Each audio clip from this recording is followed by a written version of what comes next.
Você já ouviu falar sobre bruxismo? O bruxismo ele é uma parafunção neuromuscular. Então a gente fala, a musculatura ela começa a fazer um movimento repetido, descoordenado e descontrolado, vamos dizer assim, porque não necessariamente é o nosso neurológico que está mandando esse movimento para o músculo. Então muitas vezes os pacientes não sabem que eles têm. Eles comentam que nunca perceberam que apertaram ou que rangeram. Sempre acontece durante o sono. A doença, que geralmente é de origem emocional, que acomete principalmente pessoas de 18 a 45 anos, é quando a pessoa range ou aperta os dentes e requer atenção. Isso pode evoluir para dores de cabeça e mandíbula.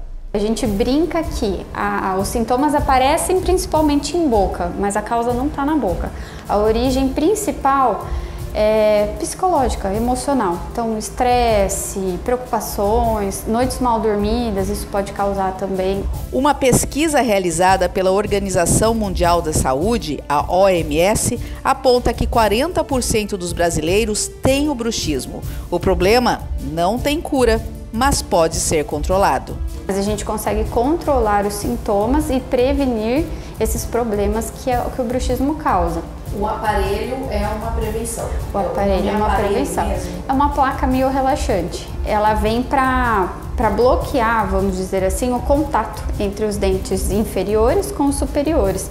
Então ela faz com que, no momento que estiver usando, no contato, o dente inferior vai bater na placa. Ou se a placa for feita na parte inferior, o dente superior vai bater com a placa e não provoca o desgaste. Outra função dela, ela tem um degrauzinho. Então essa distância que ela promove entre a mordida dos dentes faz com que a gente relaxe um pouquinho a musculatura. Porque o apertamento, o bruxismo, a gente está em contato.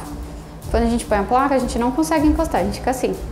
E isso provoca o relaxamento, porque quando a gente morda, olha como tensiona. Quando a gente solta, já não tá. Então ela provoca um relaxamento muscular também.